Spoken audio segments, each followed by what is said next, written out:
뉴스 런.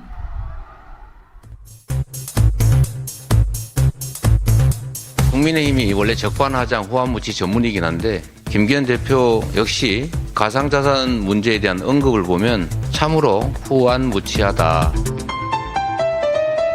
김기현 대표님, 아드님 코인 먹튀 해명하시고 코인 공개해 주십시오. 가상자산 직계 좀비속 공개를 제안드린 바 있습니다.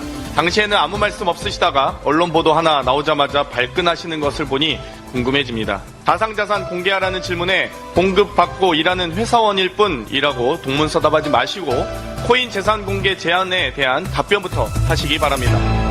도대체 뭐가 문제입니까? 단지 코인과 관련된 회사에 다녔다는 것만으로 비난하고 비판한다면 이재명 대표가 왜 대표냐고 비난하고 비판하는 것을 받아들이겠다는 것과 다름없습니다. 정치권에 불어닥친 가상자산 논란이 끝날 기미를 보이지 않고 있습니다. 무소속 김남국 의원에 이어 김기현 국민의힘 대표 아들의 가상자산 보유 의혹도 계속되고 있는데요. CBS가 취재한 결과 김기현 대표 아들이 가상자산 업체에 재직을 하면서 동시에 수십억 원대 먹튀 사기 의혹을 받는 대체 불가능 토큰 NFT 프로젝트의 대표도 겸하고 있던 것으로 확인됐습니다. 김광일 기자가 단독 보도합니다. 다바 프로젝트라는 국내 유명 NFT는 지난 1월 메신저 프로그램 채널을 통해 앞으로 팀 운영을 대화명 닥터크론이 이끌 거라고 공지했습니다. 닥터크론은 김기현 국민의힘 대표의 아들 김모 씨. 김기현 대표는 아들이 코인업체 재직 중이라는 보도 직후 중소기업의 직원으로 취업한 게 뭐가 잘못이냐고 반박했었는데요. 김 씨는 언어푼드라는 회사의 임원으로서 이 회사가 구축한 다바 프로젝트에서도 대표 자리를 겸하고 있었습니다. 그 무렵 김 씨가 직접 쓴 글을 보면 김 씨 자신도 본인의 팀 내 위치에 관해 책임지고 만들어가는 입장이라거나 팀 대표라고 지칭했습니다. 김 씨가 이끌고 있는 다바 프로젝트는 NFT, 즉 고유의 컨텐츠를 실은 가상의 토큰을 발행해 투자를 받는 블록체인 기반 사업입니다.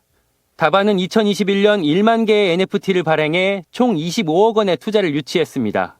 그러나 약속했던 게임 개발이나 별도의 토큰 발행 계획이 충분한 설명 없이 무산되면서 상당수 투자자들은 애초부터 먹튀 사기가 아니었는지 의심하고 있습니다. 이와 관련해 한 코인업체 대표는 CBS에 누가 왜 김 씨를 고용했고 김 씨가 뭘 했는지에 대해 다바에서 확실히 답해야 한다고 지적했습니다. CBS 뉴스 김광일입니다.